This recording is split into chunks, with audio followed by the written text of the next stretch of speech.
दूरदर्शन के national channel पर इस कार्यक्रम का भी सीधा प्रसारण किया जा रहा है। श्री हसमुख अधिया जो कि राजस्व सचिव हैं भारत सरकार के, आपका बहुत बहुत स्वागत है सर इस दूसरे दिन। और हमारे साथ जुड़ रहे हैं श्री महेंद्र सिंह जी जो कि सदस्य हैं CBEC में, आपका भी सर बहुत बहुत स्वागत। और श्री उपेंद्र गुप्ता जी जो कि कमिश्नर हैं GST के, इस कार्यक्रम में शामिल होंगे। आज का जो पूरा सेशन है वो इन्वॉइसिंग और ट्रांजिशन इस मुद्दे पर आधारित है। छोटे कारोबारी ट्रांजिशन की तैयारी कैसे करें, GST के पहले के जो कानून के तहत जो इनपुट टैक्स क्रेडिट है उसका अब क्या होगा, इन्वॉइसिंग कैसे की जाए, GST के तहत इन्वॉइसिंग के लिए कितना समय चाहिए, इन तमाम उलझनों के, इन तमाम सवालों के जवाब शायद आपको 1 घंटे के दौरान मिलेंगे।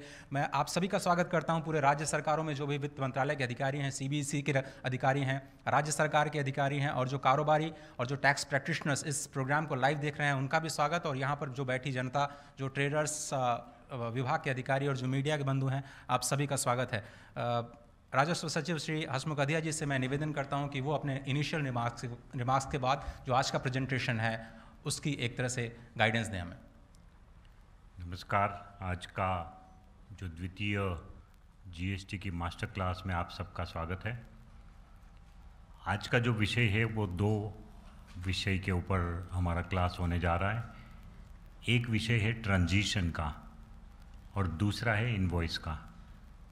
ट्रांजिशन के 2 पार्ट होते हैं। एक तो कि भाई रजिस्ट्रेशन नंबर को कैसे ट्रांजिट करना है, जो कि हमने कल बता दिया आपको, उसको हम माइग्रेशन कहते हैं, उसको हम ट्रांजिशन नहीं कहते। कि रजिस्ट्रेशन नंबर को कैसे वेट में से या सर्विस टैक्स में GST में माइग्रेट करना है। और दूसरा जो ये ट्रांजिशन का इशू है वो अपना जो अनयूटिलाइज स्टॉक है या तो इनपुट टैक्स क्रेडिट जो अपने पास पड़ी है पुराने बिजनेस की, उसको हम नए रेजिम में कैसे उपयोग में ला सकते हैं। तो उसका विषय को हम ट्रांजिशन का विषय कहते हैं। उसके बारे में काफ़ी सारे लोगों को प्रश्न है।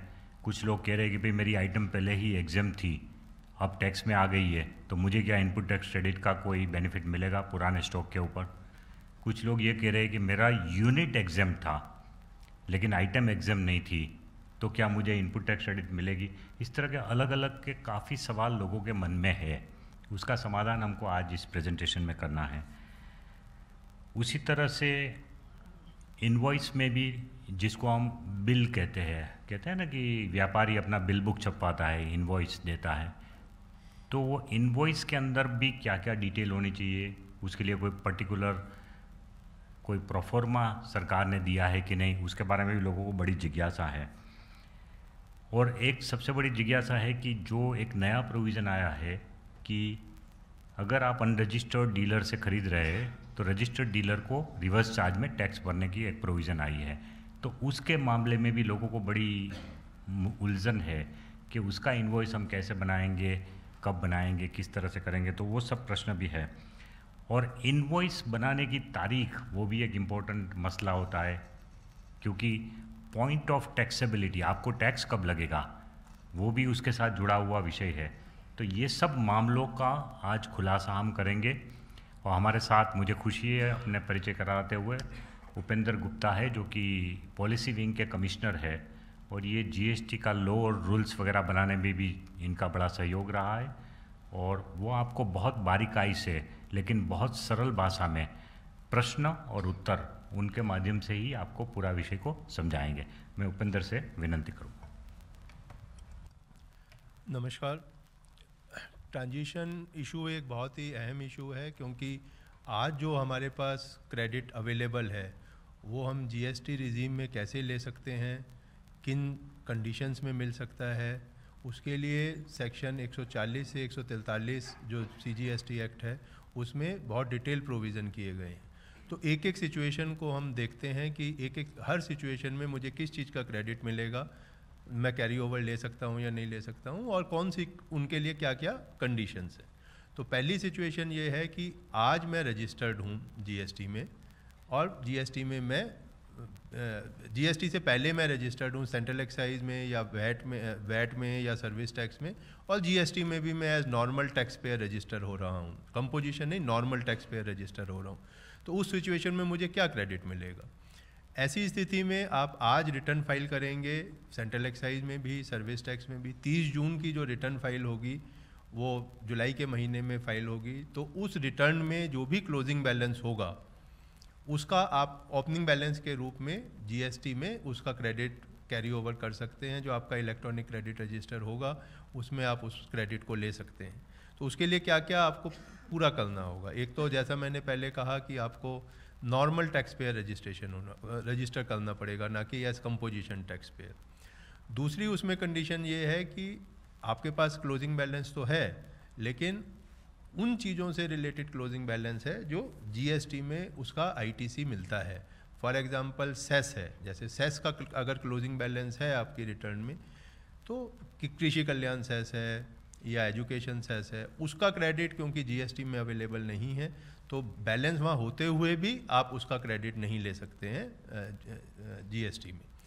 तीसरी चीज़ जो कंडीशन लॉ में रखी गई है वो ये रखी गई है कि आपने अपनी पिछले 6 महीनों की रिटर्न सबमिट की हुई हो। इसका मतलब जनवरी से जून तक की रिटर्न आपकी सबमिट होनी चाहिए, तभी आप वो क्रेडिट कैरी ओवर कर सकते हैं।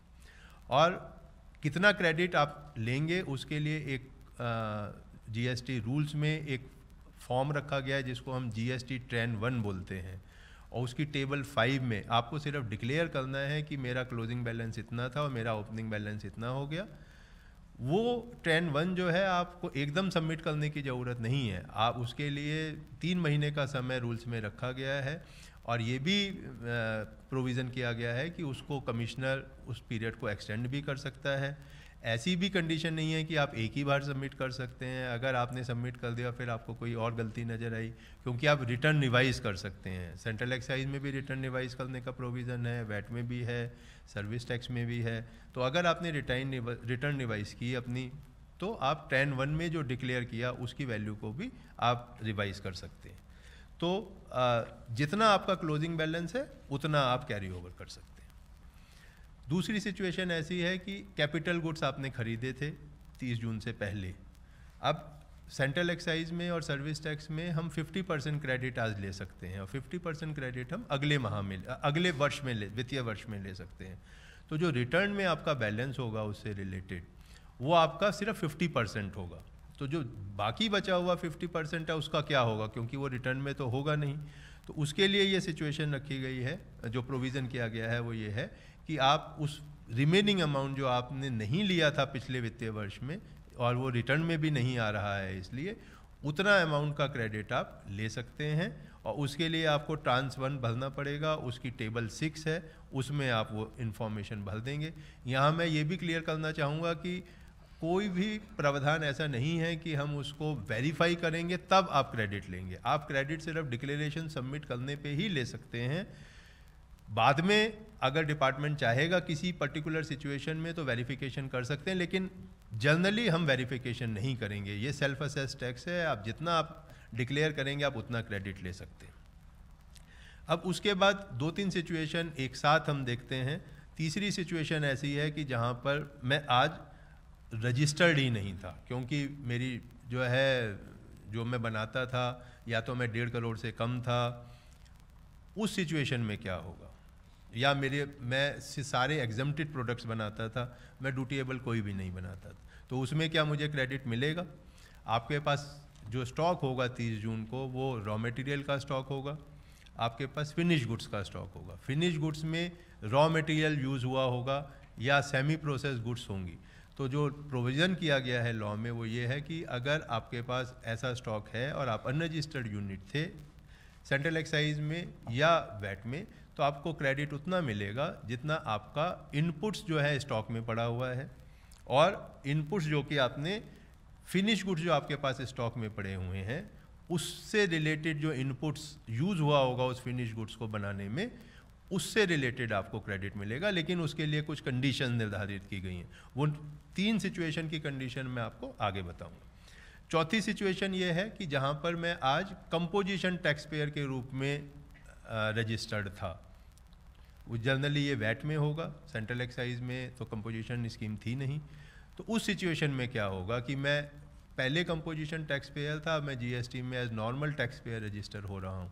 तो उस सिचुएशन में क्या होगा, इस सिचुएशन में भी जो आपके पास स्टॉक पड़ा होगा उसमें जो इनपुट्स यूज़ हुए होंगे या इनपुट्स एज सच आपके पास पड़े हुए होंगे, उससे रिलेटेड जितना भी एक क्रेडिट होगा वो भी आपको मिलेगा। कंडीशंस में अभी जैसा मैंने पहले कहा कि मैं बताता हूँ।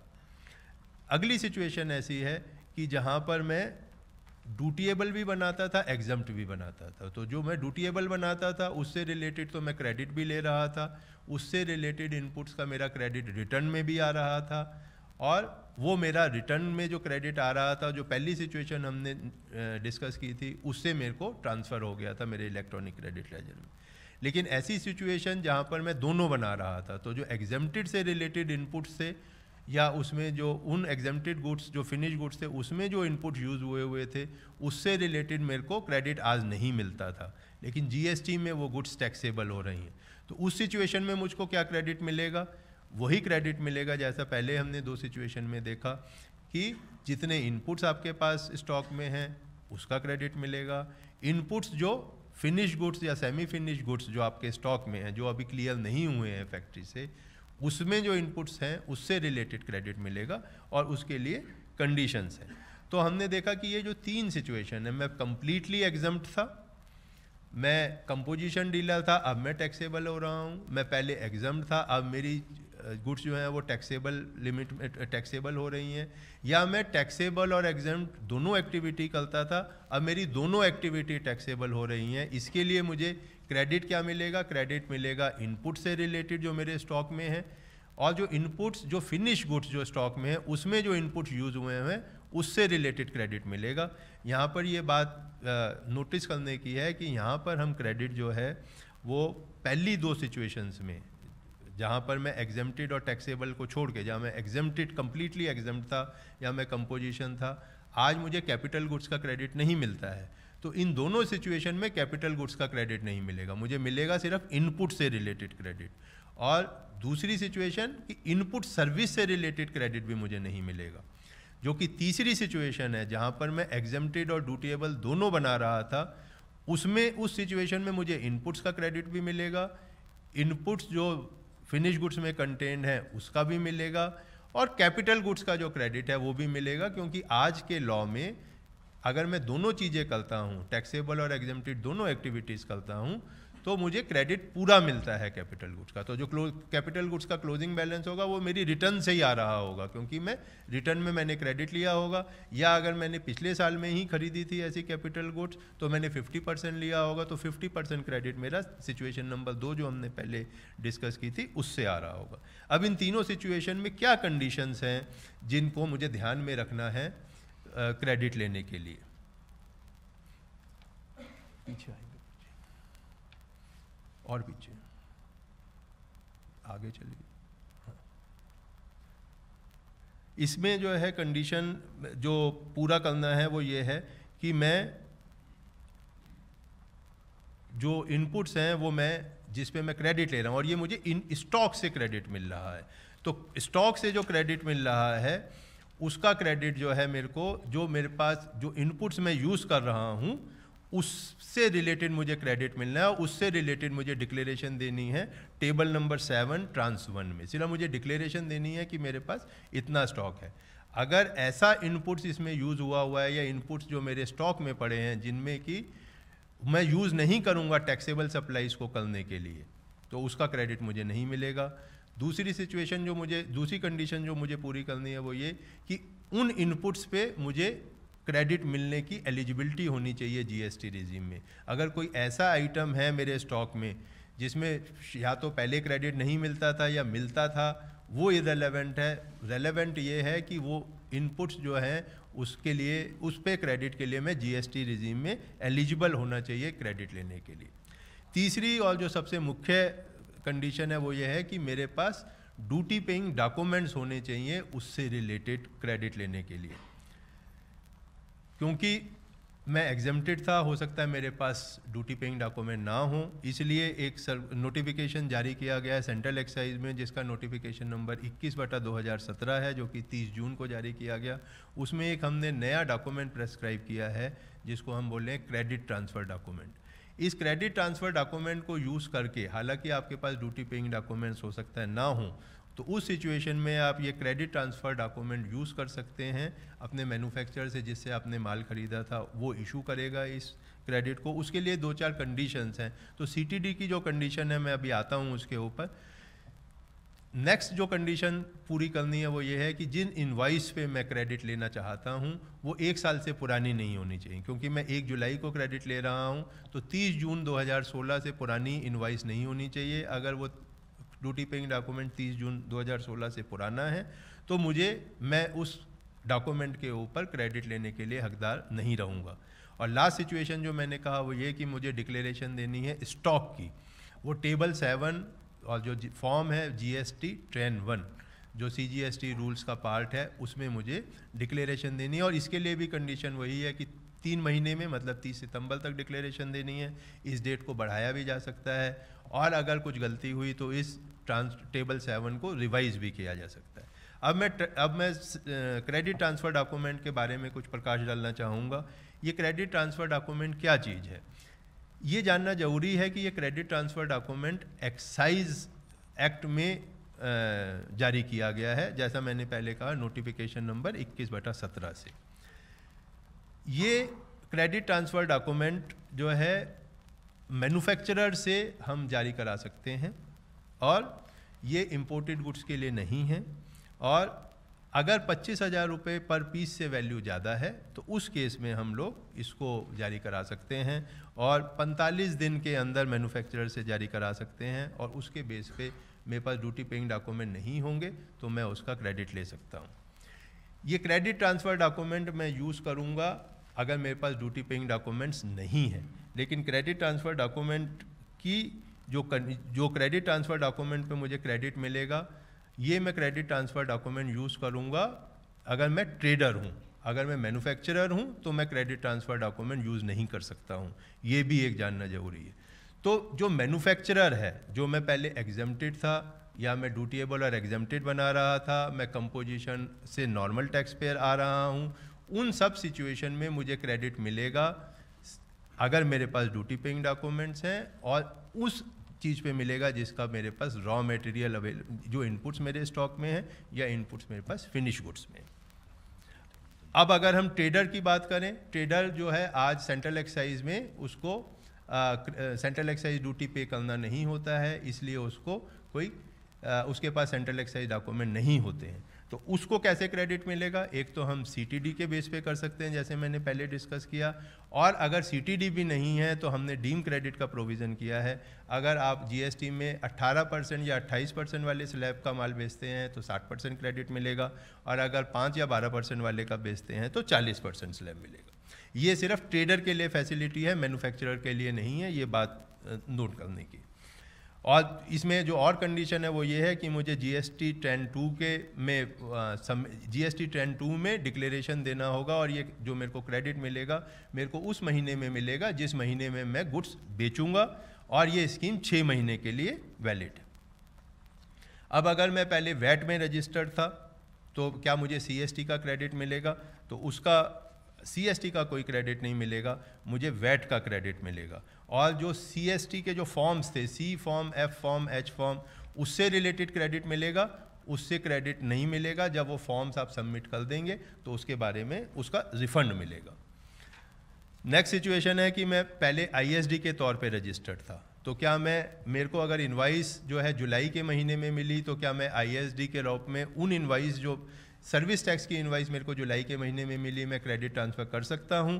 तो प्रोविज़न किया गया है कि आप उसका भी क्रेडिट आप ट्रांसफ़र कर सकते हैं जो एलिजिबल हैं क्रेडिट ट्रांसफ़र के लिए। नेक्स्ट सिचुएशन है कि मैं आज सेंट्रली रजिस्टर्ड था, सर्विस टैक्स में सेंट्रली रजिस्टर्ड था। अब GST में सेंट्रलाइज रजिस्ट्रेशन का कोई प्रावधान नहीं है, तो जो मेरी इनपुट का क्रेडिट था, मेरी रिटर्न एक ही कॉमन थी, तो एक ही जगह मेरा पूरा क्रेडिट था। तो क्या मैं जब रजिस्ट्रेशन लूँगा और हर स्टेट में लूँगा तो उसका क्रेडिट मेरे को एक ही जगह मिलेगा जहाँ मैं सेंट्रली रजिस्टर्ड हूँ, या मेरे को बाकी जगह भी मिलेगा? तो प्रावधान किया गया है कि आप जो भी पहले आपने प्रीमाइसेस दिखाई हुई थी सेंट्रलाइज रजिस्ट्रेशन में, उसमें आप ट्रांसफ़र कर सकते हैं, और वो डिक्लेरेशन आप उसकी इंफॉर्मेशन आप डिक्लेयर फाइल कर सकते हैं इन GST train 1 table 8। Next situation है कि मैं GST में तो माइग्रेट हो गया, लेकिन मेरे कुछ रिफंड क्लेम पेंडिंग है, मेरी कुछ डिमांड पेंडिंग है, मेरी कुछ अपील पेंडिंग है। तो उस सिचुएशन में क्या होगा? तो प्रावधान ये है लॉज में कि अगर आपका रिफंड बनता है तो एग्जिस्टिंग लॉ मतलब central excise law, VAT law, service tax law में डिसाइड होगा। और अगर उसमें आपको रिफ़ंड बनता है तो हम कैश में भी रिफ़ंड देंगे।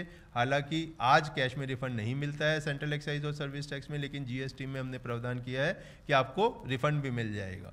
और अगर रिकवरी होनी है किसी चीज़ में क्योंकि मेरी अपील रिजेक्ट हो गई या मेरे अगेंस्ट डिमांड क्रिएट हो गई, तो उस सिचुएशन में हमने प्रावधान किया हुआ है लॉ में कि या तो वो पहले हम एग्जिस्टिंग लॉ में रिकवरी करने की कोशिश करेंगे, और अगर एग्जिस्टिंग लॉ में नहीं कर पाएंगे तो हम जीएसटी लॉ में करेंगे। नेक्स्ट सिचुएशन है कि मैंने कॉन्टैक्ट 1 जुलाई से पहले किया था लेकिन सप्लाई मैंने 1 जुलाई के बाद की, तो क्या मुझे जीएसटी देना है या मुझे पुराना टैक्स देना है? तो इसके बारे में प्रोविज़न है कि मुझे जीएसटी देना है अगर मैंने पुराने लॉ में टैक्स सेंट्रल एक्साइज या सर्विस टैक्स या वैट नहीं दिया हुआ है। तो ये ट्रांजिशन प्रोविज़न से रिलेटेड जानकारियाँ थीं। अब मैं टैक्स इनवाइस की बात करता हूँ। तो टैक्स इनवाइस में अगर हम बात करें तो टैक्स इनवाइस कौन इनवाइस इशू कर सकता है? Tax invoice registered person issue कर सकता है जिसने रजिस्ट्रेशन लिया हुआ है, और वो 2 सिचुएशन में कर सकता है। या तो वो सप्लाई कर रहा है तब जो है वो इनवाइस इशू करेगा, और अगर या वो सर्विस रिसीव कर रहा है अनरजिस्टर्ड पर्सन से। तो अगर मैं सप्लाई कर रहा हूँ तो उसमें भी एक एक्सक्लूजन रखा हुआ है कि अगर मैं ऐसी सप्लाई करता हूँ जिसकी वैल्यू 200 रुपये से कम है और वो B2B सप्लाई नहीं है, कोई कंज्यूमर आ रहा है मेरे पास और मेरे से वो गुड्स या सर्विसेज ले रहा है जिसकी वैल्यू 200 रुपये से कम है और वो इनवाइस इंसिस्ट नहीं कर रहा है, तो मैं इनवाइस इंडिविजुअल इनवाइस इशू ना करके मैं सप्लाई कर दूंगा, और एंड ऑफ द डे मैं एक कंसोलिडेटेड इनवाइस इशू कर दूंगा जितनी भी ऐसी सप्लाई मैंने की है जिसकी मैंने दिन के दौरान में इनवाइस इशू नहीं की थी। जहाँ तक एज रिसिपिएंट मुझे इनवाइस इशू करने की बात है तो मुझे ये इनवाइस इशू करनी है उन केसेस में और उस समय इशू करनी है जब मैं गुड्स या सर्विसेज रिसीव कर रहा हूँ। यहाँ पर एक इम्पॉर्टेंट प्रोविज़न, जैसा राजेश सचेत ने भी पहले कहा था कि हमने यहाँ पे प्रोविज़न किया है कि आपको इनवाइस तो इशू करनी है, लेकिन ये एक बहुत ही ज़्यादा कंप्लायंस बर्डन आ रहा था, तो 9(4) में हमने एक एग्जम्पशन दी है। अगर आप 5,000 रुपये तक का सामान खरीदते हैं एक या एक से ज़्यादा अनरजिस्टर्ड सप्लायर से, तो वो एग्जम्प्ट है, कोई जीएसटी नहीं देना है। लेकिन अगर 5,000 रुपये से ज़्यादा की परचेज़ है अनरजिस्टर्ड पर्सन से, तो क्या हर समय जब मैं परचेज़ करूँगा मुझे इनवाइस इशू करनी है? ऐसा नहीं है। आपको इनवाइस इशू करनी है तब महीने के अंत में। तो महीने के दौरान में ऐसी परचेजेज जो 5,000 पर डे फ्रॉम वन और मोर सप्लायर थी, उसकी ये कंसोलिडेट इनवाइस इशू करके मंथ एंड में आप टैक्स दे सकते हैं। टैक्स तो 20 ऑफ द फॉलोइंग मंथ को ही देना है, लेकिन इनवाइस जो है आप last day of the month को दे सकते हैं। टैक्स इनवाइस में क्या इंपॉर्टेंट आइटम्स हैं जो होने चाहिए? एक तो सप्लायर का जीएसटी होना चाहिए, सीरियल नंबर इनवाइस का होना चाहिए, डेट ऑफ इशू होनी चाहिए। रिसिपिएंट अगर रजिस्टर्ड है तो उसका जीएसटी होना चाहिए क्योंकि उसको क्रेडिट मिलना है, और अगर वो रजिस्टर्ड नहीं है तो नेम और एड्रेस होना चाहिए। HSN कोड होना चाहिए। HSN कोड 2 डिजिट होगा या 4 डिजिट होगा या 6 डिजिट होगा, वो मैंने आगे एक स्लाइड में रखा है। डिस्क्रिप्शन ऑफ गुड्स या सर्विसेज होना चाहिए, और अगर मैं गुड्स बेच रहा हूँ तो क्वांटिटी होनी चाहिए। और क्या होना चाहिए? वैल्यू ऑफ सप्लाई होनी चाहिए, टैक्सेबल वैल्यू ऑफ सप्लाई होनी चाहिए, टैक्स रेट, सेंट्रल टैक्स और स्टेट टैक्स का क्या रेट है या इंटीग्रेटेड टैक्स का क्या रेट है, और अगर सेस लग रहा है तो सेस का क्या रेट है, अमाउंट ऑफ टैक्स कितना है वो होगा। प्लेस ऑफ सप्लाई मुझे डिक्लेयर करनी है कि प्लेस ऑफ सप्लाई मेरी क्या है, और अगर प्लेस ऑफ सप्लाई और address of delivery bill to ship to cases को हैंडल करने के लिए प्रोविज़न रखा गया है कि bill to so and so, ship to so and so, उस केस में मुझे एड्रेस ऑफ डिलीवरी देना है, और मुझे ये डिक्लेयर करना है कि क्या मुझे रिवर्स चार्ज पे टैक्स तो नहीं देना है इस इनवाइस पर, क्या मेरे बायर को तो नहीं देना है। और लास्ट जो है उसमें सिग्नेचर ऑफ अथोराइज सिग्नेटरी है। यहाँ पे काफ़ी भ्रांतियाँ हैं कि हम ई इनवाइस ही इशू कर सकते हैं या डिजिटल सिग्नेचर अथोराइज सिग्नेटरी के होना चाहिए, ऐसा कोई प्रावधान लॉ में नहीं है। आप मैनुअल इनवाइस भी दे सकते हैं, आप बिना डिजिटल सिग्नेचर के भी इनवाइस इशू कर सकते हैं। जो रिक्वायरमेंट है B2B में सप्लाई अपलोड करने की, वो कुछ पर्टिकुलर डिटेल ही अपलोड करनी है, ना कि पूरी इनवाइस। तो इस तरह की कोई इनवाइस लगेगी, अगर हम देखेंगे या बाद में देख सकते हैं, जो सर्कल हैं ये इंपॉर्टेंट चीज़ें हैं जो कि इनवाइस में नज़र आएंगी। HSN कोड जो है वो कितने डिजिट तक देना है उसका हमने एक नोटिफिकेशन जारी किया 12/2017 28 जून को। उसमें हमने बोला कि अगर आपकी टर्नओवर 1.5 करोड़ तक है तो आपको HSN कोड देना ही नहीं है, ना तो आपको इनवाइस में देना है ना आपको रिटर्न में देना है। अगर आपकी 1.5 से 5 करोड़ तक की टर्नओवर है, एनुअल टर्नओवर, तो आपको 2 डिजिट पे देना है, और अगर 5 करोड़ से ज़्यादा है तो 4 डिजिट पे देना है। इनवाइस कैसे रेस करेंगे? इनवाइस रेस करने में अगर गुड्स आप सप्लाई कर रहे हैं तो इनवाइस ट्रिप्लिकेट में इशू होगी, और अगर आप सर्विसेज सप्लाई कर रहे हैं तो डुप्लीकेट में होगी। अगर गुड्स के केस में ओरिजिनल कॉपी रिसिपिएंट के लिए होगी जो आपका बायर है, डुप्लीकेट कॉपी ट्रांसपोर्टर को दी जाएगी जो कि गुड्स के साथ कैरी करेगा, ट्रिप्लिकेट कॉपी मेरी ऑफिस कॉपी होगी। और अगर जो सप्लाई ऑफ सर्विसेज के केस में डुप्लीकेट में होगी, ओरिजिनल मेरे बायर के लिए होगी, डुप्लीकेट मेरी खुद की कॉपी होगी। जो एक हमने आज कई राज्यों में और सेंटर में भी इनवाइस का नंबर बताना होता है, तो इन GSTR 1 जो कि अभी फाइल नहीं करनी है, जैसा आप सबको विदित है कि 2 महीने बाद GSTR 1, 2, 3 का प्रोविज़न आएगा, GSTR 3 भी फाइल करनी है। लेकिन जब GSTR 1 का प्रोविज़न आएगा तो आपने महीने के दौरान में नॉर्मल टैक्स पेयर ने और कंपोजिशन टैक्स पेयर ने क्वार्टर के दौरान में कितनी इनवाइस इशू करी है, from which number two which number, वो एक टेबल में इंफॉर्मेशन भरनी है। इनवाइस कब रेस करनी है? अगर मैं टैक्सेबल सप्लाई कर रहा हूँ तब करनी है। गुड्स के केस में अगर गुड्स का मूवमेंट इन्वॉल्व है तो जब मैं रिमूव कर रहा हूँ गुड्स तब करनी है। अगर मूवमेंट ऑफ गुड्स नहीं है तो जब मैं डिलीवरी कर रहा हूँ अपने कस्टमर को तब करनी है। और अगर रिटर्न, सेल और रिटर्न है तो उस केस में विद इन 6 मंथ्स मेरे को इनवाइस इशू करनी है। सर्विसेज के केस में क्योंकि ये पता नहीं चलता है कि किस टाइम सर्विस इशू हुई, तो 30 days of supply of service के विद इन 30 डेज मुझे इनवाइस इशू करनी है। ये आज का प्रावधान है जो सर्विस टैक्स में भी है। इंश्योरेंस एंड बैंकिंग कंपनी को 45 दिन का टाइम दिया गया है इनवाइस इशू करने का। कुछ स्पेशल केसेस इनवाइस रूल्स में रखे गए हैं, उस केस में आपको इनवाइस ना देके कुछ दूसरे डॉक्यूमेंट इशू करने हैं। तो पहला डॉक्यूमेंट है बिल ऑफ सप्लाई। अगर आप एग्जम्प्टेड गुड्स सेल कर रहे हैं या सर्विस कर रहे सप्लाई कर रहे हैं तो आपको बिल ऑफ सप्लाई देना है, या अगर आप कंपोजिशन टैक्स पेयर हैं तो भी आपको बिल ऑफ सप्लाई देना है, टैक्स इनवाइस नहीं देनी है। रिवाइज्ड इनवाइस का प्रोविज़न है, मैंने रजिस्ट्रेशन के लिए अप्लाई किया, मुझे रजिस्ट्रेशन नहीं मिला और मैंने 30 दिन में ही रजिस्ट्रेशन अप्लाई कर दिया था, तो उस दौरान में मैं टैक्स इनवाइस इशू नहीं कर सकता हूँ। जब मेरे को रजिस्ट्रेशन मिल जाएगा तो मैं रिवाइज्ड इनवाइस इशू कर सकता हूँ, इन जो मैंने ऑलरेडी पहले बिल ऑफ सप्लाई इशू किया था उसके अगेंस्ट। अगर मेरे को एडवांस पेमेंट मिल रहा है तो मैं रिसीट वाउचर इशू करूँगा।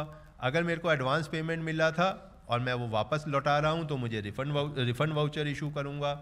इनपुट सर्विस डिस्ट्रीब्यूटर के केस में मैं ISD इनवाइस का एक अलग परफॉर्मा है उसमें दूंगा। और इंश्योरेंस कंपनी के लिए हमने बोला कि इंश्योरेंस पॉलिसी को ही हम इनवाइस मान लेंगे। बैंकिंग कंपनी को बोला बैंक स्टेटमेंट को ही हम इनवाइस मान लेंगे। ट्रांसपोर्टर के केस में हमने बोला कि जो कंसाइनमेंट नोट इशू होता है उसको हम इनवाइस मान लेंगे। और एयरलाइंस के केस में हमने बोला जो टिकट इशू होगी उसको ही हम इनवाइस मान लेंगे, आपको इनवाइस इशू करने की ज़रूरत नहीं है।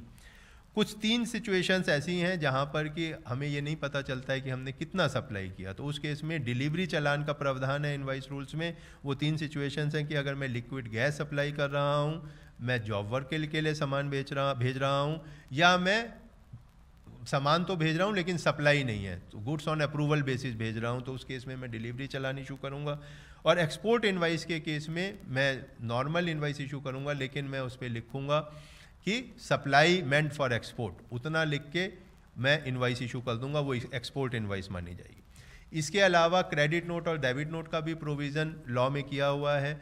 मुझे कब क्रेडिट नोट इशू करना है? क्रेडिट नोट इशू करना है अगर मैं ऑलरेडी टैक्स इनवाइस इशू कर चुका हूँ और किसी कारण से टैक्सेबल वैल्यू या जो मैं उस पर टैक्स चार्ज हुआ है वो ज़्यादा हो गया, उसको कम करना है, गुड्स वापस आ रही हैं उस सिचुएशन में, या मैंने गुड्स और सर्विसेज तो सप्लाई कर दी लेकिन रिसिपिएंट को डेफिशिएंट मिली, 100 पीस भेजे थे उसको 80 मिले।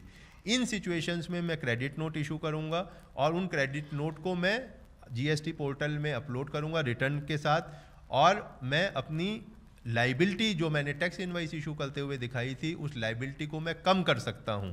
लेकिन लाइबिलिटी मैं कम तभी कर सकता हूं अगर मैंने क्रेडिट नोट 30 सितंबर तक, अगले साल की 30 सितंबर तक इशू किया गया। अगर मैंने 30 सितंबर के बाद किया तो मैं टैक्स क्रेडिट नोट तो इशू कर सकता हूँ, लेकिन मैं अपनी लाइबिलिटी कम नहीं कर सकता हूँ। और दूसरी सिचुएशन ये है कि मेरी लाइबिलिटी, सप्लायर की लाइबिलिटी तभी कम होगी जब रिसिपिएंट ने क्रेडिट अगर लिया हो तो वो रिवर्स कर दे। अदरवाइज टैक्स जो सप्लायर है वो अपनी लाइबिलिटी कम नहीं कर सकता। क्रेडिट नोट इशू कर सकता है लेकिन लाइबिलिटी कम नहीं कर सकता है। और लास्ट सिचुएशन है डेबिट नोट की। मैं डेबिट नोट कब इशू कर सकता हूँ? मैंने इनवाइस तो इशू कर दी, लेकिन किसी कारण से जो है वो कम हो गई थी, अब मुझे वो वैल्यू बढ़ानी है या टैक्स लाइबिलिटी बढ़ानी है। उस केस में मैं डेबिट नोट इशू कर सकता हूँ और इस केस में कोई ऐसी रेस्ट्रिक्शन नहीं है कि मुझे अगले साल 30 सितंबर तक देना है। ये जितने भी रूल्स हैं, लॉ है और बहुत सारा मटेरियल हमारी वेबसाइट पे है, जिसका URL www.cbec.gov.in है और दूसरा है www.cbec-gst.gov.in। धन्यवाद। एक मैं ऐड करूंगा कि जो हमारी CBEC की वेबसाइट है उसके ऊपर एक, आई होप कि by now it is uploaded, एक सर्च फंक्शन भी हमने आज अपलोड किया है कि कोई भी व्यक्ति अगर अपनी कमोडिटी का HSN कोड या उसका रेट ऑफ टैक्सेशन क्या है जानना चाहता है, क्योंकि HSN कमोडिटी 11,000 कमोडिटी टोटल है, उसका 8 डिजिट तक का कोड होता है। तो उसके लिए अगर वो टाइप करेंगे, for example if you wants to type plastic या पर्टिकुलर आइटम ऑफ प्लास्टिक, तो he can type it and immediately उस आइटम का HSN कोड और रेट जो है वो आपको मिल जाएगा। इस तरह की एक सुविधा वेबसाइट पे या तो आज शाम तक उपलब्ध हो जाएगी, वो आज अपलोड कर रहे हैं उसको। बहुत धन्यवाद सर। अब सवाल और जवाब का सिलसिला शुरू करते हैं। इनवॉइसिंग पर पहले सवाल लेंगे। पहला सवाल हमारे पास आया है कि मुझे अभी तक मेरा GSTIN नहीं मिला है, तो क्या स्थिति में मैं इनवॉइसेस इशू कर सकता हूं और कैसे किया जाए अगर ऐसा नहीं हो तो? इस स्थिति में अगर आपके पास PID है तो जैसा कल की क्लास में भी बताया गया था कि वो PID ही आपका GSTIN होगा, तो आप PID को रेफ़र करके आप इनवाइस इशू कर सकते हैं। PID क्योंकि GSTIN होगा तो आप अपनी इनवाइस बुक भी बनवा सकते हैं और जब आपको जो है उस PID के बेस पे आप अपनी इनवाइस इशू कर सकते हैं। जब GSTIN आएगा तो आप GSTIN को डाल के फिर आप रिवाइज इनवाइस इशू कर सकते हैं। तो अगर मान लो PID भी नहीं है और नया रजिस्ट्रेशन के लिए अप्लाई किया है तो भी आप बिल ऑफ सप्लाई या वो इशू कर सकते हैं और बाद में आप रिवाइज इनवॉइस इशू कर सकते हैं। जैसा मैंने अपनी प्रेजेंटेशन में कहा था कि आपने रजिस्ट्रेशन अप्लाई कर दिया लेकिन आपको रजिस्ट्रेशन नहीं मिला या आपको 30 दिन का समय है रजिस्ट्रेशन अप्लाई करने में, तो क्या बीच में मैं अपनी माल सप्लाई नहीं कर सकता? आप बिल्कुल कर सकते हैं। आप बिल ऑफ सप्लाई इशू कर देंगे और जब आपको GSTIN मिल जाएगा तो आप GSTIN डाल के रिवाइज इनवाइस इशू कर सकते हैं। जी, दूसरा सवाल इनवॉइस को ही लेकर के है। क्या कोई सेट परफॉर्मा है इनवॉइस का या फिर आप किसी भी फॉर्म में इनवॉइस इशू कर सकते हैं? कोई भी प्रेस्क्राइब परफॉर्मा ना तो एक्ट में ना रूल्स में रखा गया है। सिर्फ ये बताया गया है कि आपकी इनवॉइस में क्या पर्टिकुलर्स होने चाहिए। उसके कुछ मुख्य बिंदु मैंने अपनी प्रेजेंटेशन में भी बताए थे। तो एज लॉन्ग एज वो सारी पर्टिकुलर्स इनवॉइस में हैं वो वैलिड इनवॉइस होगी, कोई भी परफॉर्मा इनवॉइस का नहीं है। चूँकि ये कार्यक्रम देश भर के कारोबारी भी इस वक्त ऑनलाइन देख रहे हैं PIB और मिनिस्ट्री ऑफ फाइनेंस के वेबसाइट के ज़रिए, तो अब कारोबारियों से जुड़े जो काफ़ी सारे सवाल हमारे पास पहले से आए हुए हैं उनमें एक सवाल ये भी है सर कि क्या सभी मामलों में मुझे टैक्स इनवॉइस और या फिर बिल ऑफ सप्लाई इशू करना ज़रूरी है? नहीं, अगर आप रजिस्टर्ड पर्सन हैं तो आपको टैक्स इनवॉइस देना ही है। अगर आप रजिस्टर्ड पर्सन हैं लेकिन आप टैक्सेबल गुड्स भी बेचते हैं और एग्जेम्प्टेड गुड्स भी बेचते हैं तो आप जो है कंबाइंड इनवाइस कर रहे हैं तो टैक्स इनवाइस होगी। अगर आप टैक्सेबल गुड्स की और एग्जेम्प्टेड गुड्स की अलग अलग इनवाइस दे रहे हैं तो एग्जेम्प्टेड गुड्स के लिए आप बिल ऑफ सप्लाई देंगे। अगर आप कंपोजिशन टैक्स पेयर हैं तो आप सिर्फ बिल ऑफ सप्लाई देंगे। आप सिर्फ एग्जेम्प्टेड गुड्स बेच रहे हैं तो बिल ऑफ सप्लाई दें। तो शायद अगले सवाल का भी जवाब आपने इसी में दे दिया। अगला सवाल है, अलग अलग टैक्स रेट्स में अगर मेरे अलग अलग प्रोडक्ट्स आते हैं तो क्या उसे एक मिक्स सप्लाई के तौर पर समझा जाएगा यानी एक ही इनवॉइस होगी या अलग अलग इनवॉइस मुझे जनरेट करनी होगी? अगर आप ऐसे सामान बेच रहे हैं जो अलग अलग टैक्स रेट में आ रहे हैं और आप उसकी वैल्यू भी अलग अलग दिखा रहे हैं और उसका टैक्स रेट भी अलग अलग है तो आप एक ही इनवॉइस में सारे आइटम्स को लिख सकते हैं। उसका क्या टैक्स रेट है वो लिख सकते हैं, उसका टैक्स कितना बन रहा है वो लिख सकते हैं। तो आप एक ही इनवाइस जारी कर सकते हैं जितने भी आइटम्स हैं और जितने भी टैक्स रेट्स हैं। अलग अलग इनवाइस इशू करने की ज़रूरत नहीं है। एक ही सिंगल इनवॉइस से काम चलेगा। दर्शकों में एक सवाल इनवॉइस से जुड़ा हुआ हमारे पास है, आइए लेते हैं जो भी इनवॉइस से जुड़ा एक सवाल करना चाहते हैं, प्लीज़। जी, क्या माइक्रोफोन प्लीज़ दे सकते हैं? जी, अगला सवाल सर ये है कि जो रिवर्स चार्ज मैकेनिज्म है, क्या उसका इनवॉइस में खुद ही एक तरह से इशू कर सकता हूँ? Should I make an invoice to self for reverse charge payments? अगर आप अनरजिस्टर्ड, रिवर्स चार्ज दो तरीके से है। एक तो ये है कि सप्लायर रजिस्टर्ड था, वो गुड्स या सर्विसेज सप्लाई कर रहा है, लेकिन टैक्स लाइबिलिटी उस पे ना होकर रिसिपिएंट पर है, तो टैक्स इनवाइस तो वो इशू करेगा जो सप्लायर है। मेरे को लाइबिलिटी टैक्स पे करने की मेरी है, उस केस में मुझे इनवाइस जारी नहीं करनी है। जब मैं उसका पेमेंट करूंगा तो मैं पेमेंट वाउचर इशू करूंगा, और जब मैं पेमेंट करूंगा तभी मेरी लाइबिलिटी है टैक्स पे करने की। दूसरी सिचुएशन ये है कि मैं अनरजिस्टर्ड पर्सन से खरीद रहा हूँ। अगर मैं अनरजिस्टर्ड पर्सन से खरीद रहा हूँ तो जब मेरे को वो सामान आएगा तब मेरे को इनवाइस इशू करनी है, और जब मैं उसका पेमेंट करूंगा तो मैं पेमेंट वाउचर भी करूंगा। लेकिन यहाँ पर एक बात जो मैंने पहले भी कहा था अपनी प्रेजेंटेशन के दौरान, कि अगर मैं अनरजिस्टर्ड पर्सन से ऐसा सामान खरीद रहा हूँ जो कि जिसकी वैल्यू 5,000 रुपये पर डे से कम है, मैं एक या एक से ज़्यादा अनरजिस्टर्ड सप्लायर से सामान ले रहा हूँ, उसकी टोटल वैल्यू 5,000 रुपये से कम है, तो उसको रिवर्स चार्ज में मुझे कोई टैक्स नहीं देना है, तो मुझे उसकी इनवाइस भी जारी नहीं करनी है। लेकिन अगर वो 5,000 रुपये से ज़्यादा है तो मुझे मंथली इनवाइस इशू करनी है। मंथ एंड पे पूरे मंथ के दौरान में जो ऐसी सिचुएशन से ज़्यादा मैंने परचेज़ की जिस पे कि मुझे टैक्स लाइबिलिटी आती है मेरी, तो मैं कंसोलिडेट इनवाइस इशू कर दूंगा। उसमें भी मैं सारे आइटम एक साथ दिखा दूंगा कि ये आइटम अनरजिस्टर्ड से खरीदा, इस पे 5% रेट है, इस पे 12% रेट है, लाइक दैट। तो मैं कंसोलिडेट इनवाइस इशू कर मैं उस पर टैक्स लाइबिलिटी अपनी जनरेट कर सकता हूँ, और मुझे टैक्स देना है जब मैं अपनी रिटर्न फाइल करूँगा 20 को अगले महीने। जी प्लीज़ सवाल करें। सर मेरा सवाल एक HSN कोड और उसके टैक्स रेट को लेकर है। We are the manufacturer of head lamps which is falling under chapter 8512 and it's at rates of duty 28%। अगर मैं ये टेल लैम्प या हेड लैम्प ट्रैक्टर के लिए सेल करता हूँ तो इसकी ड्यूटी 18% है। तो सर मेरा ये क्वेश्चन है कि मैं इस पर ड्यूटी 28% चार्ज करूँ या 18% चार्ज करूँ?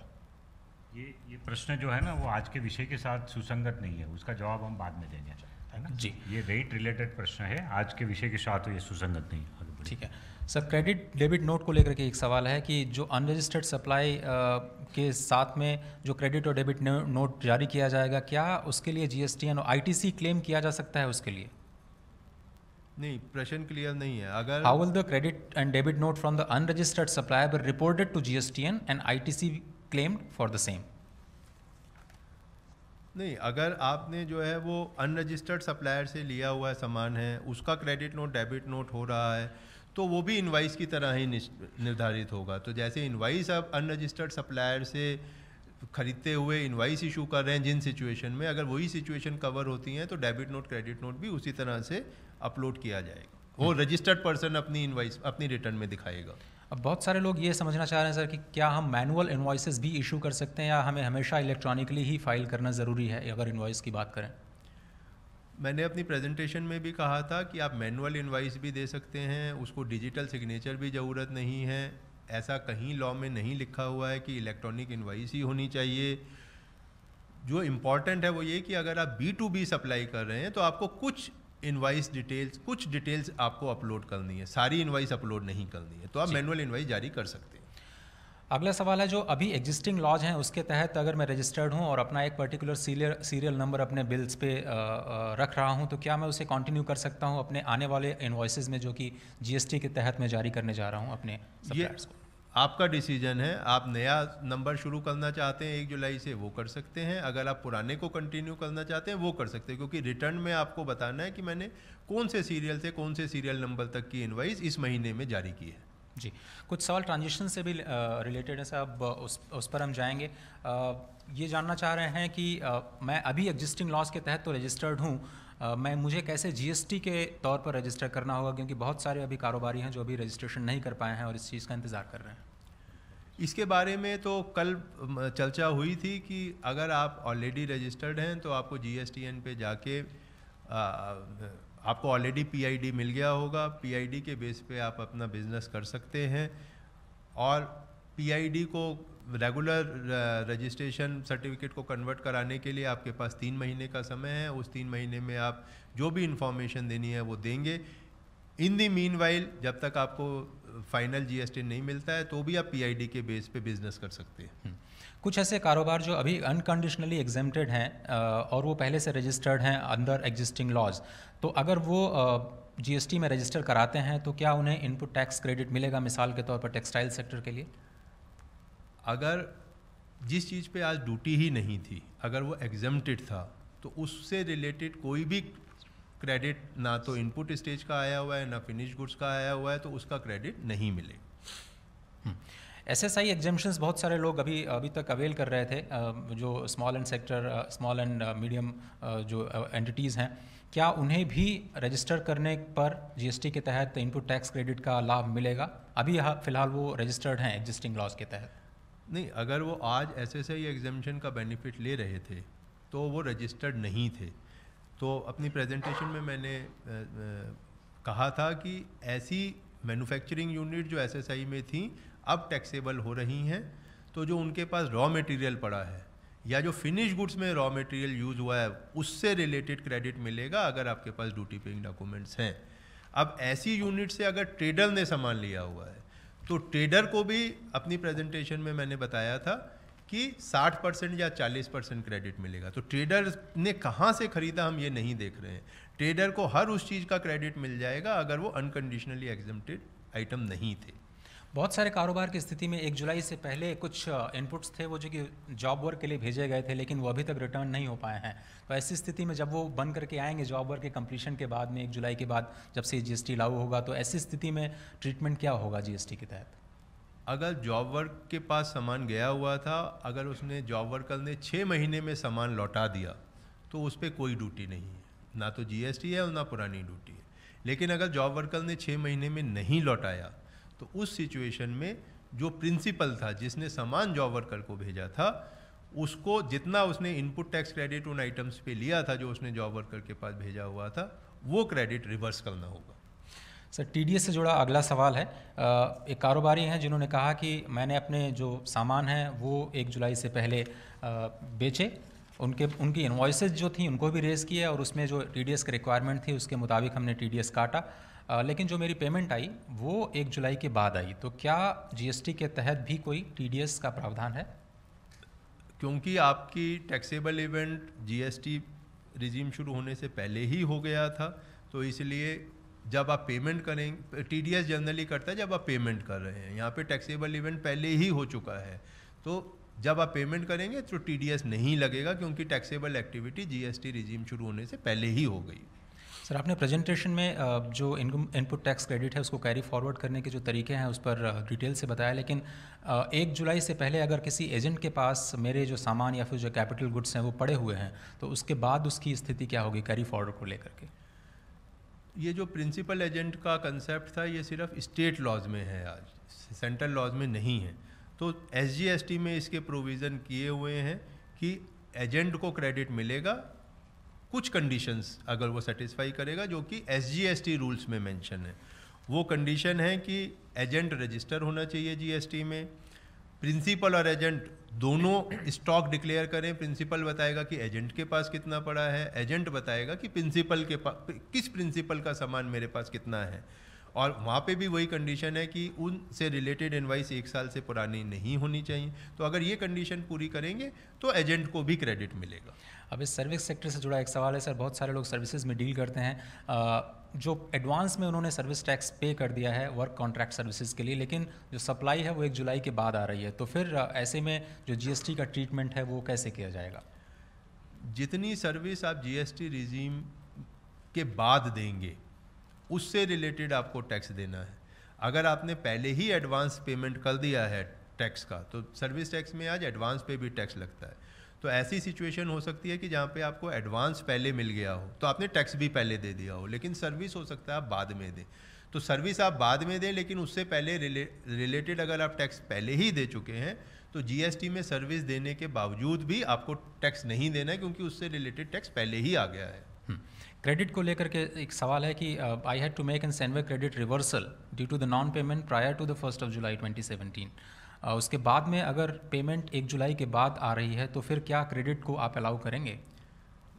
लॉ में प्रोविज़न है कि ऐसी सिचुएशन में हम क्रेडिट अलाउ करेंगे, क्योंकि आज भी प्रावधान है सर्विस टैक्स लॉ में, सैंडविच क्रेडिट रूल्स में, कि अगर आपने क्रेडिट लिया था, आपको नॉन पेमेंट की वजह से रिवर्स करना पड़ा, जब आप पेमेंट करते हैं फिर क्रेडिट मिलता है। ऐसा ही प्रावधान हमने ट्रांजिशनल रूल में भी किया हुआ है। जी, ट्रांजिशन पे अंतिम सवाल हमारे पास है। मेरा जो ओल्ड कॉन्ट्रैक्ट है वो रिवाइज हो गया है, उसकी जो कीमतें हैं उसमें भी बदलाव आ गया है, तो क्या जीएसटी के तहत जो ट्रीटमेंट है उसमें भी कुछ बदलाव आएगा? अगर आपका कॉन्ट्रैक्ट जो है उसकी वैल्यू बढ़ रही है तो आपको बढ़ी हुई कीमत पे जीएसटी देना होगा, क्योंकि बढ़ी हुई वैल्यू को हम जीएसटी में सप्लाई मानेंगे। और अगर आपका डाउनवर्ड रिवीजन हो रहा है तो उसमें आप क्रेडिट नोट दे सकते हैं, और जो क्रेडिट नोट का ट्रीटमेंट है वो हमने पहले ही चर्चा की। माननीय सचिव महोदय, इस वक्त हमें 15 मिनट और हैं, तो आज कढ़िया #आज कढ़िया पे बहुत सारे सवाल जो हैं वो हमें आए हुए हैं ट्विटर पे, और बहुत सारे मीडिया के बंधु भी हमारे साथ इस वक्त हैं, तो अगर आप इजाज़त दें तो हम सोशल मीडिया के सवाल और मीडिया के लिए इस सेशन को ओपन कर सकते हैं। तो पहले चलिए मैं ट्विटर से ही शुरू करता हूँ, उसके बाद अगर कोई मीडिया के बंधु हैं कुछ सवाल करना चाहते हैं तो स्वागत है। #आज कढ़िया पे पहला सवाल है कि is it necessary to have PAN in the name of business? What if the person has PAN in his own name? अगर किसी के अपने नाम पे पैन है तो क्या बिजनेस के कारोबार के नाम पर भी पैन लेना ज़रूरी है जीएसटी के तहत? अगर वो इंडिविजुअल प्रोप्राइटर है तो उसी खुद के पान नंबर पे ही उसको बिजनेस का रजिस्ट्रेशन मिल सकता है, इंडिविजुअल अगर प्रोप्राइटरशिप है। लेकिन अगर कंपनी है तो कंपनी का उसको अलग पान नंबर लेना होगा, राइट? और in case of partnership form also, partnership firm के नाम में पैन होना, पार्टनरशिप का मतलब जिस नाम में आप बिजनेस कर रहे हैं उस नाम में का पैन जरूरी है। जी, गुरुप्रसाद जी हैं, वो जानना चाह रहे हैं कि जो हाउसकीपिंग मटेरियल्स हैं जैसे कि क्लीनिंग केमिकल्स एंड कंज्यूमेबल्स हैं, उनके लिए जीएसटी के डिटेल अगर जानने हो तो क्या कोई सुविधा है? किसी पोर्टल पे जाकर के पता कर सकते हैं? मैंने जैसे अभी बताया कि वो सर्च फैसिलिटी हमने वेबसाइट पे डाली हुई है। किसी भी व्यक्ति को अगर ये जानना है कि मेरे जो प्रोडक्ट है जिसका मैं ट्रेडिंग कर रहा हूँ या मैन्युफैक्चरिंग कर रहा हूँ उसके ऊपर क्या रेट है, तो प्रोडक्ट का नाम टाइप करने से वो आ जाता है, तो उससे वो पता कर सकते हैं। जी, पहला सवाल मीडिया से लेते हैं, प्लीज़ सर। सर, मैं अनुज गुप्ता, नवभारत से। मेरा सवाल ट्रांजिशन से जुड़ा हुआ है। देश के कई शहरों में बड़े कपड़ा व्यापारी जो हैं वो हड़ताल पर हैं। उनके स्टॉक जो उनके पास रखा हुआ गोदाम में, उसको लेकर ही शायद ट्रांजिशन की दिक्कत उनको आ रही है। क्या सरकार ने इस बारे में उनसे बात की है या बातचीत करने का कोई इरादा है सर? देखिए, ऐसा है कि जैसे बताया कि जो एग्जेम्प्ट कमोडिटी थी पहले, उसके ऊपर जब आप नए रेजीम में आएंगे पहली बार टैक्स लग रहा है, लेकिन उसके ऊपर क्योंकि पहले टैक्स था ही नहीं कपड़े के ऊपर और अब जीएसटी में पहली बार बना है, तो जब पहले टैक्स आप नहीं भरे थे, मान लो कोई व्यापारी के पास बहुत सारा कपड़ा पड़ा है, वो पहले तो उसने कोई ना वेट भरा था ना एक्साइज ड्यूटी भरा था, तो किस चीज़ की इनपुट टैक्स क्रेडिट मिल सकती है? जब कोई टैक्स ही नहीं था जिस आइटम के ऊपर, उसकी इनपुट टैक्स क्रेडिट कैसे दे सकते हैं? तो सवाल ये है कि वो आइटम पहली बार अगर टैक्स में आ रही है तो पहली बार तो उनको टैक्स भरना ही है 5%। सर, एक सवाल ट्विटर पे है शुभदीप मजूमदार का, वो जानना चाहते हैं कि मैं एक आईटी सर्विसेज पूरे देश में देता हूं और मेरा जो ऑफिस है वो केवल मुंबई में है, तो क्या मुझे अलग अलग मल्टीपल जीएसटी रजिस्ट्रेशन की ज़रूरत होगी? कल मैंने इसकी बात की थी कि अगर आप सर्विसेज एक से ज़्यादा स्टेट में से दे रहे हैं, तो आप अगर एक जगह बैठ के आईटी सर्विसेज पूरे देश को दे रहे हैं तो आपको ज़रूरी नहीं है हर स्टेट में रजिस्टर कराना। लेकिन अगर आपकी और कोई ऑफिस सर्विस देने वाली दूसरे किसी स्टेट में भी है जहाँ से भी आप सर्विस का इन्वॉइस रेज कर रहे हैं, तो बेसिक प्रिंसिपल इज़ कि जिस स्टेट में से आप माल बेच रहे हैं या जिस स्टेट में से आप सर्विस को सप्लाई कर रहे हैं उस स्टेट में आपको रजिस्ट्रेशन लेना होगा। लेकिन ये ज़रूरी नहीं है कि एक जगह पे बैठ के आप पूरे इंडिया को सर्विस दे सकते हैं कंप्यूटर की, यहाँ बैठ के आप आईटी की सर्विसेज पूरे इंडिया को दे सकते हैं। लेकिन अगर आपकी एक ही ऑफिस है पूरे इंडिया में तो फिर आपको एक ही जगह रजिस्ट्रेशन कराना है। शिशिर जी। सर एक सवाल ये एमआरपी को लेकर के जो आपने नियम बनाए कि एमआरपी के लिए तो लेबलिंग कर सकते हैं साइट में, तमाम कंपनियां और जो रिटेलर्स हैं वो ये कह रहे हैं कि लॉजिस्टिक बहुत प्रॉब्लम है कि हम उसमें सब पे माल जो मेरा बचा हुआ है उसमें मैं चिपकाऊं।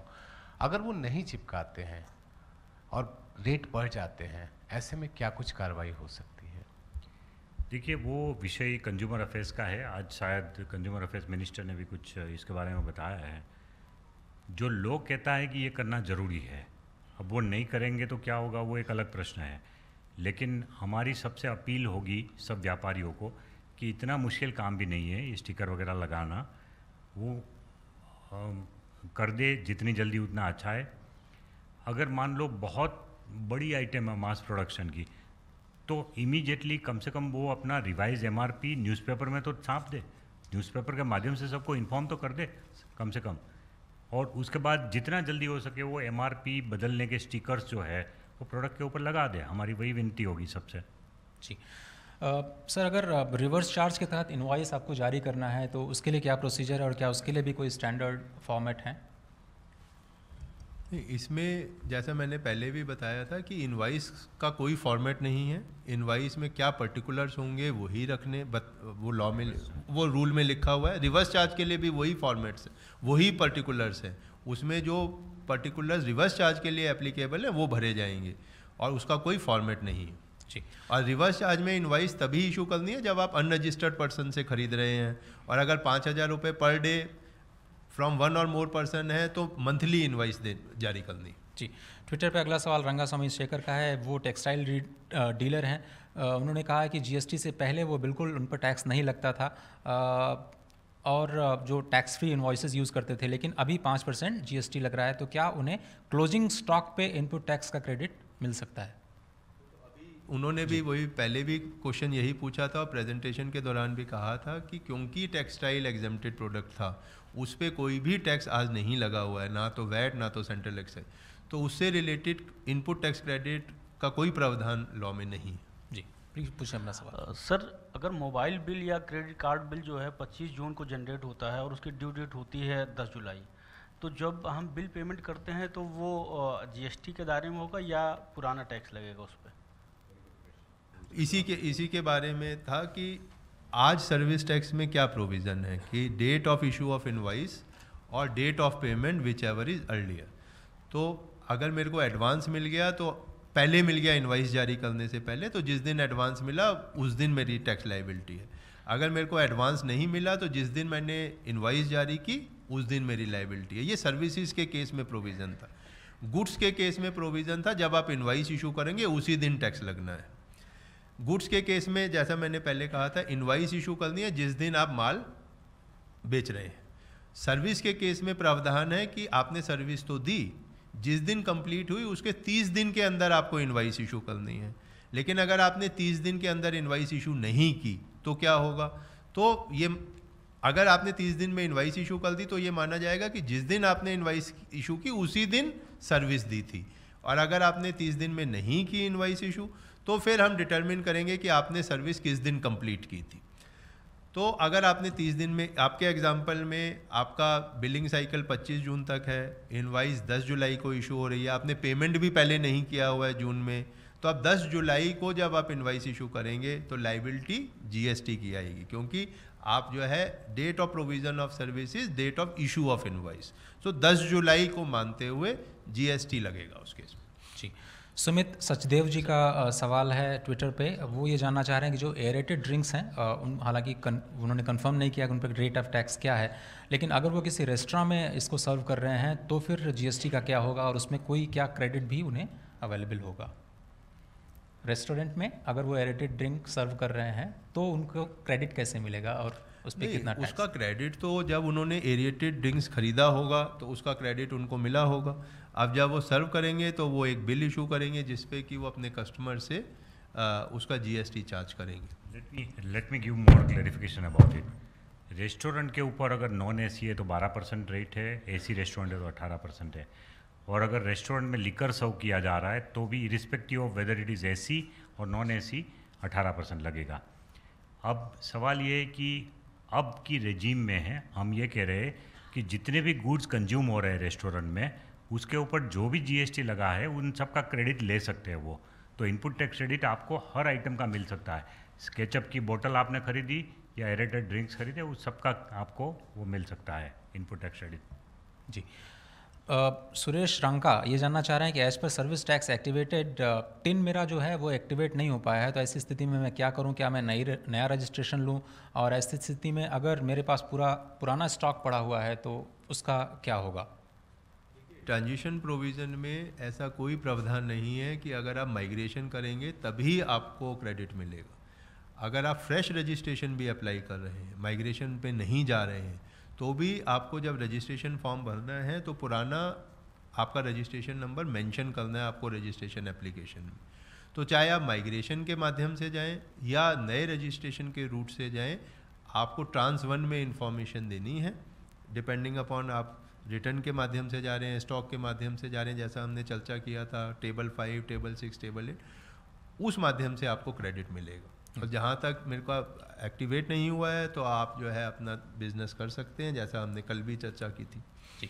एक उपभोक्ता के तौर पर अगर मैं सवाल कर पाऊँ सर कि मुझे कैसे पता चलेगा कि मुझे किसी पर्टिकुलर आइटम पे कितना टैक्स क्रेडिट मिल रहा है, या फिर जो इनवॉइस मेरे सामने आएगी उसमें मेरे ऊपर कितना टैक्स चार्ज किया गया है? इनपुट टैक्स क्रेडिट का मुझे लाभ मिल रहा है या नहीं, एक उपभोक्ता को कैसे पता चलेगा? वो काम मुश्किल है, वो उपभोक्ता को पता करना मुश्किल है।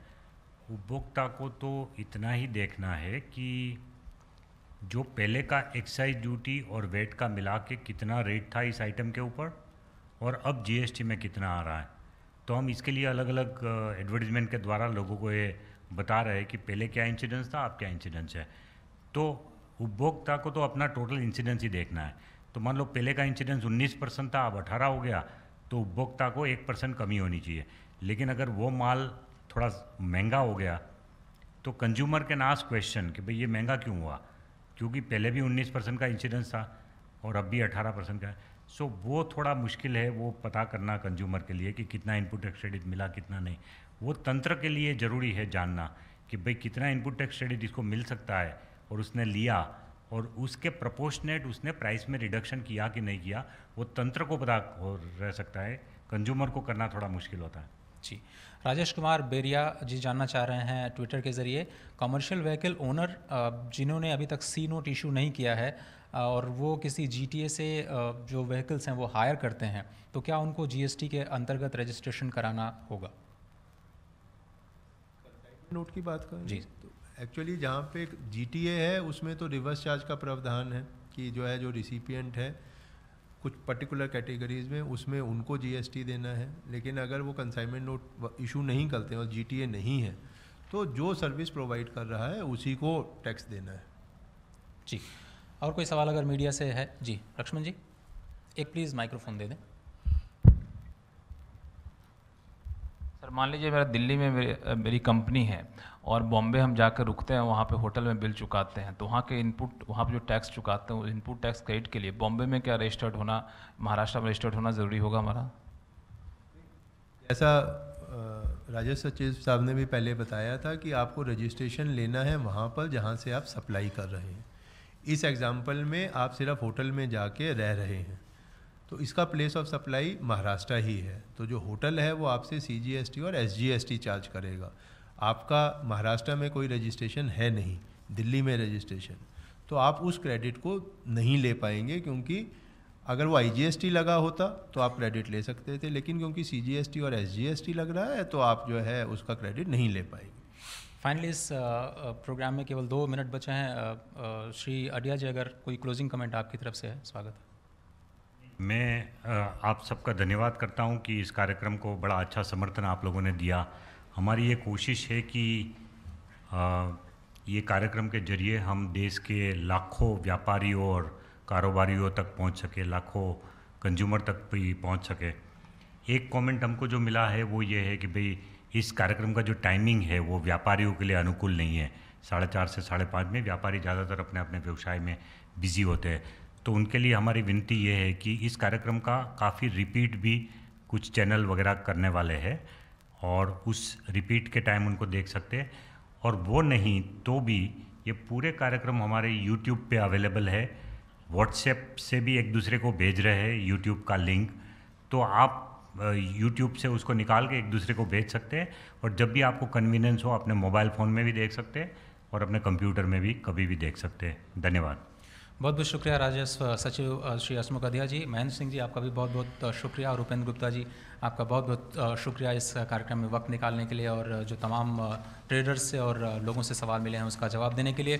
कल की जो क्लास है वो कंपोजिशन और रिकॉर्ड कीपिंग पे है, वो 11 से 12 बजे इसी जगह फिर से हम करेंगे। और आज के जो कार्यक्रम का आप रिपीट टेलीकास्ट DD न्यूज़ पर कल सुबह 9 से 10 के बीच में देख सकते हैं। तो 9 से 10 वो प्रोग्राम देखिए, और उसके बाद 11 से 12 यहाँ पर लाइव नेशनल पे जाइए और कंपोजिशन और रिकॉर्ड कीपिंग पर इस क्लास में फिर से आप शामिल हो सकते हैं। फ़िलहाल GST की मास्टर क्लास के दूसरे दिन सिर्फ इतना ही। दीजिए इजाज़त। नमस्कार।